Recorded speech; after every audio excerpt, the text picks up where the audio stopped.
കുറച്ചു ദിവസങ്ങളായി കേരളത്തിന്റെ ആരോഗ്യ മേഖലയെക്കുറിച്ചാണ് സജീവമായ ചർച്ച നടന്നുവരുന്നത്. ആരോഗ്യ മേഖലയാകെ പരിതാപകരമാണോ അതോ സിസ്റ്റത്തിലെ ചെറിയ ചില പ്രശ്നങ്ങൾ മാത്രമാണോ ഉള്ളതെന്ന് പരിശോധിക്കുകയായിരുന്നു നമ്മൾ. ചർച്ചകൾക്ക് തുടക്കമിട്ടത് എല്ലാവർക്കും അറിയുന്നത് പോലെ തന്നെ ഡോക്ടർ ഹാരിസ് ആണ്. ഉപകരണക്ഷാമം മൂലം തിരുവനന്തപുരം മെഡിക്കൽ കോളേജിൽ ശസ്ത്രക്രിയ മുടങ്ങുന്നത് തുറന്നു പറഞ്ഞതിന് പിന്നാലെ സംസ്ഥാനത്തെ മറ്റ് മെഡിക്കൽ കോളേജുകളിലെ പരാതികളും ചർച്ചയായിക്കൊണ്ടിരിക്കുകയാണ്. അതിന് പുറകെയാണ് വീണ്ടും ആരോഗ്യമന്ത്രിയെ പ്രതിക്കൂട്ടിലാക്കുന്ന സംഭവം കോട്ടയം മെഡിക്കൽ കോളേജ് ആശുപത്രിയിൽ ഉണ്ടാകുന്നത്. അവിടെ പഴയ കെട്ടിടം തകർന്നു വീണുള്ള ഒരു അപകടമുണ്ടാകുന്നു. രാവിലെ അപകടമുണ്ടായതിന് പിന്നാലെ മന്ത്രി വീണ ജോർജും അതുപോലെ തന്നെ മന്ത്രി വി എൻ വാസവനും സംഭവസ്ഥലത്തെത്തി. അപകട സ്ഥലം സന്ദർശിച്ച ശേഷം അവിടെയെല്ലാം പരിശോധന നടത്തിയ ശേഷമുള്ള രണ്ട് മന്ത്രിമാരുടെയും ആദ്യ പ്രതികരണമാണ് വലിയ വിവാദങ്ങൾക്ക് കാരണമായത്. നമുക്ക് അവിടെ അപകട സ്ഥലത്തെത്തിയ ശേഷം കോട്ടയം മെഡിക്കൽ കോളേജ് ആശുപത്രിയിൽ എത്തിയ ശേഷമുള്ള മന്ത്രി വീണ ജോർജിന്റെയും അതുപോലെ തന്നെ മന്ത്രി വി എൻ വാസവന്റെയും ആദ്യ വാക്കുകൾ കേൾക്കാം. നമ്മൾ അടച്ചിട്ടിരുന്ന താഴത്തെ ടോയ്ലറ്റിന്റെ ഭാഗമാണ് ഇത് ക്ലോസ് ചെയ്തിരുന്നു എന്നുള്ളതാണ്. ഇത് മൊത്തത്തിൽ ഷിഫ്റ്റ് ചെയ്യുന്നതിന് വേണ്ടിയിട്ടുള്ള തീരുമാനം എടുത്ത് അതിന്റെ നിർമ്മാണം പൂർത്തിയായിട്ടുണ്ട്. മാറാൻ പോയില്ലേ, മറ്റേ തീർന്നു കഴിഞ്ഞിട്ട് ഉദ്ഘാടനം അടുത്ത മാസം തീരുമാനിച്ചിരിക്കുകയാണ്. അപ്പൊ അതുകൊണ്ട് പുതിയ ബിൽഡിലേക്ക് മാറുമ്പോൾ ഈ പ്രശ്നം അതിനല്ലേ കുറെ കാലമായിട്ട് ഉപയോഗിക്കാതെ അടച്ചിട്ടിരുന്നൊരു സാധനം ആ മുറിക്കകത്ത് കയറി അവര്. ഈ പരിക്കേറ്റവരുടെ വിവരങ്ങൾ കിട്ടിയിട്ടുണ്ടോ? ഇപ്പൊ കാര്യമായ പരിക്കൊന്നുമില്ല, ചെറിയ ഇഞ്ചുറി മാത്രമേ ഉള്ളൂ. ഒരു ഗുരുതരമായ പരിക്കാർക്കും ഇല്ല. എന്തായാലും ഈ പ്രതികരണത്തിന് പിന്നാലെയാണ് ഏതാണ്ട് 1.5 മണിക്കൂർ കഴിയുമ്പോൾ ആ കെട്ടിട അവശിഷ്ടങ്ങൾക്കിടയിൽ നിന്ന് തലയോലപ്പറമ്പ് സ്വദേശിയായ ബിന്ദുവിന്റെ മൃതദേഹം കണ്ടെടുക്കുന്നത്. ബിന്ദു ഈ പഴയ കെട്ടിടത്തിലെ ശുചിമുറി ഉപയോഗിക്കുകയായിരുന്നു. അതിന് പിന്നാലെയാണ് അവിടെ അപകടമുണ്ടാവുകയും ഈ അപകടത്തിൽ ബിന്ദു ഈ കെട്ടിട അവശിഷ്ടങ്ങൾക്കിടയിൽ പെടുകയും ചെയ്തത്. പക്ഷേ ഈ രണ്ട് മന്ത്രിമാരും പറഞ്ഞു അവിടെ ഈ കെട്ടിടങ്ങൾക്കുള്ളിൽ ആരും കുടുങ്ങിക്കിടക്കുന്നില്ല, ചെറിയ പരിക്കുകൾ മാത്രം ചിലർക്കുണ്ടായി, അത് ആളൊഴിഞ്ഞ കെട്ടിടമായിരുന്നു എന്നായിരുന്നു രണ്ട് മന്ത്രിമാരും പ്രതികരിച്ചത്. അതോടുകൂടി രക്ഷാപ്രവർത്തനം വൈകി. ഏതാണ്ട് 2 മണിക്കൂറോളം കഴിഞ്ഞാണ് ബിന്ദുവിനെ കാണാനില്ല എന്ന പരാതി ബന്ധുക്കൾ പറഞ്ഞത് പിന്നാലെയാണ് അവിടെ കാര്യക്ഷമമായ ഒരു രക്ഷാപ്രവർത്തനം പോലും നടന്നത്. അപ്പോൾ രക്ഷാപ്രവർത്തനത്തിലെ വീഴ്ചയും ഉദ്യോഗസ്ഥരുടെ ഭാഗത്ത് നടക്കമുണ്ടായ അനാസ്ഥയുമാണ് ആ പാവം സ്ത്രീയുടെ മരണത്തിലേക്ക് നയിച്ചത് എന്നതാണ് പ്രതിപക്ഷം ഉന്നയിക്കുന്ന ആരോപണം വലിയ വിവാദങ്ങൾക്ക് ഇപ്പോൾ കാരണമായിട്ടുള്ളത്. എന്തായാലും ബിന്ദുവിന്റെ മരണത്തിന് പിന്നാലെ പ്രതിപക്ഷത്തിനടക്കം വലിയ പ്രതിഷേധം ഉയർന്നതിന് പിന്നാലെ മന്ത്രി ഒരു വിശദീകരണം നൽകി മാധ്യമങ്ങൾക്ക് മുന്നിലെത്തിയിരുന്നു. മന്ത്രി വീണ ജോർജിന്റെ വാക്കുകളിലേക്ക്. അപ്പോൾ അവിടെ JCB എത്തിച്ചു. അപ്പോൾ JCB അവിടേക്ക് കൊണ്ടുവരുന്നതിന് വേണ്ടിയിട്ട് പ്രയാസം ഉണ്ടായിരുന്നു, കെട്ടിടത്തിൻ്റെ ഉള്ളിലുള്ള ഒരു ഭാഗമായിരുന്നതുകൊണ്ട്. പക്ഷെ അതും കട്ട് ചെയ്ത് JCB അവിടേക്ക് എത്തിച്ചാണ്. ആ ഘട്ടത്തിൽ ആരുമില്ല എന്ന് പറഞ്ഞു. ഞാനൊരു ചർച്ചയ്ക്ക് ശേഷമല്ലല്ലോ പറഞ്ഞത്, ഞാൻ വന്ന് നിന്നുടനെയാണ് എന്നോട് ചോദിച്ചത്. അപ്പോൾ ആ ഘട്ടത്തിൽ എന്നോട് പറഞ്ഞ കാര്യങ്ങളാണല്ലോ. അപ്പോൾ പ്രിൻസിപ്പലും സൂപ്രണ്ടും അവർ ആ രീതിയിലാണ് അവിടെ നിന്ന് ഇൻഫർമേഷൻ ഉണ്ടായത്. മറ്റ് കാര്യങ്ങൾ ഇന്നത്തെ ഈ സംഭവവുമായിട്ട് ബന്ധപ്പെട്ടിട്ടുള്ള വിഷയങ്ങൾ അന്വേഷിക്കുന്ന ജില്ലാ കളക്ടറോട് ഇത് എന്താണെന്നുള്ളത് അന്വേഷിച്ച് അതിൻ്റെ റിപ്പോർട്ട് എന്താണ് ഈ സംഭവത്തെക്കുറിച്ച് അന്വേഷിച്ച് റിപ്പോർട്ട് നൽകുന്നതിന് വേണ്ടിയിട്ട് ആവശ്യപ്പെടുകയും ചെയ്യുന്നുണ്ട്. എന്താണിന്ന് സംഭവിച്ചത്? കോട്ടയം മെഡിക്കൽ കോളേജ് ആശുപത്രിയിലെ ഈ അപകടത്തിന് പിന്നിലെ ഉത്തരവാദി ആരാണ്? എന്തുകൊണ്ടാണ് രക്ഷാപ്രവർത്തനം വൈകിയത്? നോക്കാം. ജോസി ബാബു വിവരങ്ങൾ നൽകും. ഇന്ന് രാവിലെ 10:45 ഈ അപകട വാർത്ത പുറത്തറിയുന്നത്. മെഡിക്കൽ കോളേജിന്റെ 11, 14 വാർഡുകൾ പ്രവർത്തിക്കുന്ന കെട്ടിടത്തിന്റെ ഒരു ഭാഗം താഴേക്ക് പതിക്കുകയായിരുന്നു. 3 നില കെട്ടിടത്തിന്റെ മുഴുവൻ ഭാഗവും, ശുചിമുറിയുടെ മുഴുവൻ ഭാഗവും താഴേക്ക് പതിച്ചെന്ന് നേരിട്ടെത്തിയപ്പോൾ നമുക്ക് ദൃശ്യങ്ങളിൽ നിന്നും മനസ്സിലായി. പക്ഷേ ആദ്യഘട്ടത്തിൽ ആശ്വാസ വാർത്തയാണ് പുറത്തു വന്നത്. 2 പേർക്ക് നിസ്സാര പരിക്കേറ്റിരുന്നു എന്നുള്ള വിവരമാണ് പുറത്തു വന്നത്. വയനാട് മീനങ്ങാടി സ്വദേശിയായ അലീന എന്ന 11-കാരിക്കും അതോടൊപ്പം മെഡിക്കൽ കോളേജിലെ തന്നെ ജീവനക്കാരനായ പ്രദീപ് എന്ന ആൾക്കുമാണ് പരിക്കേറ്റെന്നുള്ള വിവരങ്ങൾ പുറത്തു വന്നത്. മുഖ്യമന്ത്രിയുടെ മധ്യമേഖലാ അവലോകന യോഗത്തിൽ പങ്കെടുക്കാനെത്തിയ ആരോഗ്യമന്ത്രി വി എൻ വാസവൻ അടക്കമുള്ളവരും പൊടുന്നനെ സംഭവ സ്ഥലത്തേക്ക് എത്തി. ഈ 2 പേർക്ക് മാത്രം നിസ്സാര പരിക്കാണ് പറ്റിയിരിക്കുന്നത്. ആശങ്കപ്പെടേണ്ട സാഹചര്യമില്ല, ഈ കെട്ടിടം ഉപയോഗിക്കുന്നതല്ല എന്നായിരുന്നു മന്ത്രിമാരുടെ പ്രതികരണം. അതുകൊണ്ട് തന്നെ രക്ഷാപ്രവർത്തനം പിന്നെ മന്ദഗതിയിലായിരുന്നു പുരോഗമിച്ചത്. അതിനിടയിലാണ് ഒരു തലയോലപ്പറമ്പ് സ്വദേശിയായ ബിന്ദുവിനെ കാണാനില്ല എന്ന തരത്തിലുള്ള പരാതി കുടുംബാംഗങ്ങളുടെ ഭാഗത്തു നിന്നും ഉണ്ടായത്. ഇക്കാര്യം പരിശോധിക്കണമെന്ന് കോൺഗ്രസും BJPയും അടക്കം വിവിധ രാഷ്ട്രീയ കക്ഷി പ്രതിനിധികൾ ആവശ്യപ്പെടുകയും ചെയ്തു. പിന്നീട് ഈ ബിന്ദുവിനെ കാണാൻ ഇല്ല എന്നുള്ള കാര്യം 12 മണിയോടുകൂടി സ്ഥിരീകരിക്കുന്നു. അപ്പോൾ JCBയും അതോടൊപ്പം തന്നെ ഹൈറ്റാച്ചി അടക്കമുള്ള ഉപകരണങ്ങൾ എത്തിച്ച് പരിശോധന നടത്തി. അപ്പോഴാണ് ബിന്ദുവിൻ്റെ മൃതദേഹം കണ്ടെത്തിയത്. ബിന്ദു ആശുപത്രിയിൽ എത്തിക്കും മുമ്പ് തന്നെ, കാഷ്വാലിറ്റിയിൽ എത്തിക്കും മുമ്പ് തന്നെ ബിന്ദുവിൻ്റെ മരണം സംഭവിച്ചിരുന്നതായാണ് ഡോക്ടർമാർ സ്ഥിരീകരിക്കുന്നത്. എന്തായാലും ഈ അപകടത്തിൻ്റെ പശ്ചാത്തലത്തിൽ, ബിന്ദുവിൻ്റെ മരണത്തിൻ്റെ പശ്ചാത്തലത്തിൽ വ്യാപകമായ പ്രതിഷേധങ്ങൾ ഉയർന്നു വന്നു.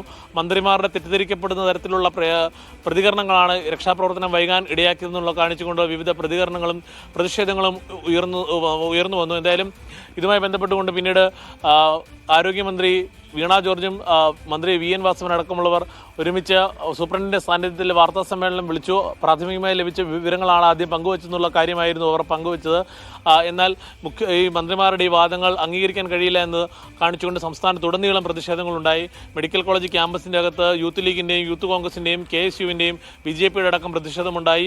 എന്തായാലും ആ പ്രതിഷേധങ്ങൾക്കൊക്കെ ഇടയിലാണ് മുഖ്യമന്ത്രി ഈ സംഭവ സ്ഥലത്തേക്ക് എത്തിയത്. മുഖ്യമന്ത്രി നേരിട്ടെത്തി ഈ അപകട സ്ഥലത്തിന് സമീപം സൂപ്രണ്ടും അതോടൊപ്പം പ്രിൻസിപ്പളുമായും ഒക്കെയും കൂടിക്കാഴ്ച നടത്തി കാര്യങ്ങൾ ചോദിച്ചറിഞ്ഞു. അതിനുശേഷം മുഖ്യമന്ത്രി മടങ്ങിയപ്പോഴും പ്രതിഷേധമുണ്ടായിരുന്നു. പിന്നീട് ബിന്ദുവിൻ്റെ മൃതദേഹം പോസ്റ്റ്മോർട്ടത്തിന് ശേഷം മെഡിക്കൽ കോളേജിൻ്റെ മോർച്ചറിയിൽ നിന്ന് പുറത്തേക്ക് എടുക്കുന്ന വേളയിലും പ്രതിഷേധമുണ്ടായി. ചാണ്ടി ഉമ്മൻ MLAയുടെ നേതൃത്വത്തിലായിരുന്നു പ്രതിഷേധം. കോൺഗ്രസ് പ്രവർത്തകർ അവിടെ പ്രതിഷേധിക്കുകയും ചെയ്തു. എന്തായാലും വ്യാപകമായ പ്രതിഷേധം ഇതുമായി ബന്ധപ്പെട്ടുകൊണ്ട് ഉയർന്നു വന്നു. നാളെ എന്തായാലും കോട്ടയം മെഡിക്കൽ കോളേജിലെ ഈ അപകടത്തിന് പിന്നാലെ വ്യാപകമായ പ്രതിഷേധമാണ് സർക്കാരിനെതിരെ, ആരോഗ്യ വകുപ്പിനെതിരെ ഇപ്പോൾ സംസ്ഥാന വ്യാപകമായി ഉയർന്നുവരുന്നത്. വിവിധയിടങ്ങളിൽ യൂത്ത് കോൺഗ്രസിന്റെ ഉൾപ്പെടെ നേതൃത്വത്തിൽ വലിയ രീതിയിലുള്ള പ്രതിഷേധം മാർച്ചുണ്ടായി. അതൊക്കെ സംഘർഷത്തിൽ കലാശിക്കുന്നതും നമ്മൾ കണ്ടു. എന്തായാലും ഇത് എത്രത്തോളമാണ് സർക്കാരിനെ പ്രതിസന്ധിയിലാക്കുന്നത് എന്ന് നമുക്ക് നോക്കാം. തിരുവനന്തപുരം മെഡിക്കൽ കോളേജിലെ ഡോക്ടർ ഹാരിസിന്റെ തുറന്നു പറച്ചിലിന് പിന്നാലെ ഏതാനും ദിവസങ്ങൾ പിന്നിടുമ്പോഴാണ് ഇങ്ങനെയൊരു അപകടമുണ്ടാകുന്നത്. അപ്പോൾ ആരോഗ്യ വകുപ്പിനെതിരെ രൂക്ഷമായ വിമർശനം ഉയർന്നു വരികയാണ്. ഒപ്പം മന്ത്രി വീണ ജോർജിന്റെ രാജി ആവശ്യമടക്കം ശക്തമായി കഴിഞ്ഞിരിക്കുന്നു. ഇതിന് എങ്ങനെയായിരിക്കും സർക്കാർ ആരോഗ്യ വകുപ്പ് പ്രതിരോധിക്കുക എന്ന് നോക്കാം. സേഫ് സെലബ്ദിന് വിശദീകരിക്കും. ആരോഗ്യവകുപ്പുമായി ബന്ധപ്പെട്ട ചർച്ചകളാണ് കഴിഞ്ഞ കുറച്ച് ദിവസമായിട്ട് കേരളത്തിൽ നടക്കുന്നത്. ആദ്യം ഡോക്ടർ ഹാരിസ്, തിരുവനന്തപുരം മെഡിക്കൽ കോളേജിലെ ഡോക്ടറായ ഹാരിസ് ഒരു ഫേസ്ബുക്ക് പോസ്റ്റ് ഇടുന്നു.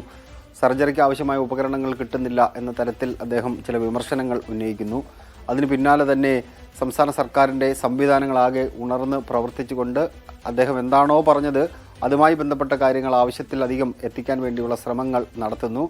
അപ്പോഴും ആദ്യ ദിവസങ്ങളിൽ അദ്ദേഹത്തിനെതിരായ വിമർശനങ്ങൾ CPM-ൽ നിന്നോ അല്ലെങ്കിൽ ഭരണപക്ഷത്തു നിന്നോ ഉയർന്നു വന്നില്ല. മുഖ്യമന്ത്രി പിണറായി വിജയൻ കഴിഞ്ഞ 2 ദിവസം മുമ്പ് അദ്ദേഹത്തിനെതിരെ വിമർശനം ഉന്നയിച്ചതിന് പിന്നാലെ അദ്ദേഹത്തെ നേരിടാൻ വേണ്ടിയുള്ള തീരുമാനം പാർട്ടി നേതൃത്വം എടുത്തു. അപ്പോഴും വിമർശന സ്വഭാവത്തിൽ വലിയ രീതിയിലുള്ള ആക്രമണം അദ്ദേഹത്തിനെതിരെ ഉണ്ടായില്ല എന്നുള്ളൊരു വസ്തുത. പക്ഷേ അദ്ദേഹം പറഞ്ഞ കാര്യങ്ങൾ അതിനകത്ത് വസ്തുതയുണ്ടോ എന്ന കാര്യം വിശദമായി തന്നെ സംസ്ഥാന സർക്കാർ പരിശോധിക്കാൻ വേണ്ടി വിദഗ്ധ സമിതിയെ നിയോഗിക്കുന്നു. വിദഗ്ധ സമിതി ഒരു റിപ്പോർട്ട് നൽകുന്നു. ഈ സാധനങ്ങൾ വാങ്ങാൻ വേണ്ടിയുള്ള ടെൻഡർ കൊടുക്കുമ്പോഴും അത് വാങ്ങിയെടുക്കാൻ വേണ്ടിയുള്ള നടപടിക്രമങ്ങളിലും വീഴ്ച ഉണ്ടാകുന്നുണ്ട്. വീഴ്ച മീൻസ് അത് കാലതാമസം ഉണ്ടാകുന്നുണ്ട് എന്ന് കൃത്യമായി തന്നെ ഈ സംഘത്തിന് ബോധ്യപ്പെട്ടിട്ടുണ്ട്. അത് ആ തോതിൽ തന്നെ അവർ എഴുതി ഫലിപ്പിച്ചിട്ടുണ്ടോ എന്ന് ചോദിച്ചാൽ അതുണ്ടാകില്ല. പക്ഷേ അതാണ് സത്യത്തിൽ അവർക്ക് ബോധ്യപ്പെട്ടിട്ടുള്ള കാര്യം. ചില നടപടിക്രമങ്ങൾ, സർക്കാർ കാര്യം മുറ പോലെ എന്ന് പറയുന്ന പോലെയുള്ള ചില പ്രശ്നങ്ങൾ അതിനകത്ത് ഉണ്ടായിട്ടുണ്ടെന്ന് ബോധ്യപ്പെടുന്നുണ്ട്.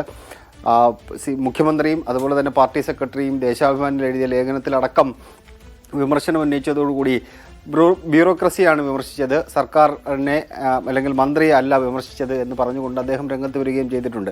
അദ്ദേഹത്തിനെതിരെ നടപടി ഉണ്ടാകുമോ ഇല്ലയോ എന്നുള്ളത് വരും ദിവസങ്ങളിൽ കാത്തിരുന്ന് കാണേണ്ട കാര്യമാണ്. അതിനിടയിലാണ് ഇന്ന് കോട്ടയത്ത് ദാരുണമായ ആ സംഭവം നടക്കുന്നത്. അത് കോട്ടയം മെഡിക്കൽ കോളേജിൻ്റെ ഒരു ഭാഗം ഇടിഞ്ഞു വീഴുന്നു.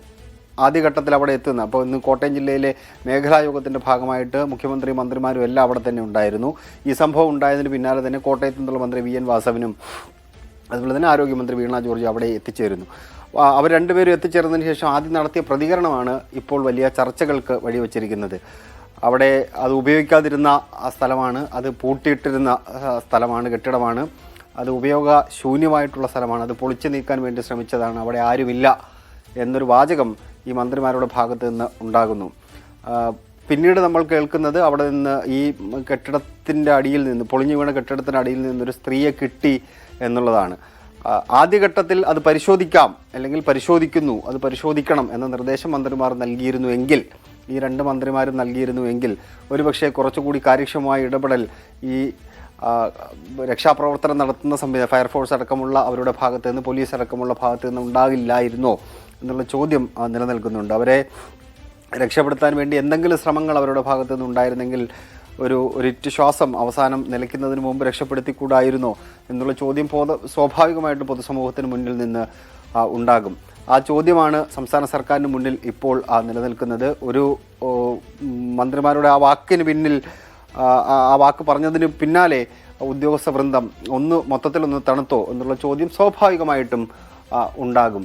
അതിന് മന്ത്രി വിശദീകരിച്ചത് പിന്നീട് ആരോഗ്യമന്ത്രി വിശദീകരിക്കുന്നുണ്ട്. അങ്ങനെ ഒരു ഇതും ഉണ്ടായിട്ടില്ല, JCB കൊണ്ടുവരാൻ വേണ്ടി വൈകി എന്നുള്ള വിശദീകരണമൊക്കെ മന്ത്രി നൽകുന്നുണ്ട്. എന്തായാലും അത് വലിയ വിഷയമായി സംസ്ഥാനത്ത് ഉയർത്തിയെടുക്കാൻ വേണ്ടിയുള്ള ശ്രമം സ്വാഭാവികമായിട്ടും പ്രതിപക്ഷത്തിൻ്റെ ഭാഗത്തു നിന്നുണ്ടാകും. മന്ത്രിയുടെ രാജി ആവശ്യമാണ് അവർ മുന്നോട്ട് വെച്ചിരിക്കുന്നത്.